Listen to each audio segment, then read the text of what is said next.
Wakati ambao wakielekea katika mchezo ambao watu wengi wanaamini ni mchezo mgumu kwenye ligi kuu soka nchini Uingereza dhidi ya Manchester City. Bana, klabu ya Liverpool imemsambaratisha Real Madrid kwa idadi ya jumla ya goli 1-0. Ushindi mwembamba by the way. Na unatoa tafsiri pia ya namna ambavyo mchezo ulikuwa, lakini kwa upande mwingine hautoi tafsiri sahihi ya kile ambacho Liverpool walimfanya Real Madrid pale katika dimba la Anfield.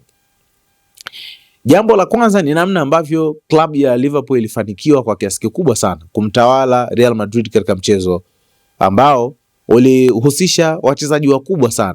Ukizungumza wachezaji wakubwa, maana ya kwamba unamzungumza mchezaji kama Florian Wirtz ambaye ni miongoni mwa sajili ghali zaidi duniani mpaka hivi sasa na sajili ghali kwa Liverpool, lakini unazungumza wachezaji kama kina Vinicius Junior, kina Kylian Mbappe na wengine ambao walikuwa na performance nzuri sana na walikuwa na mfululizo mzuri wa kiwango bora kabisa wakiwa na Real Madrid kwenye UEFA Champions League pia, lakini pia kwenye Spanish La Liga.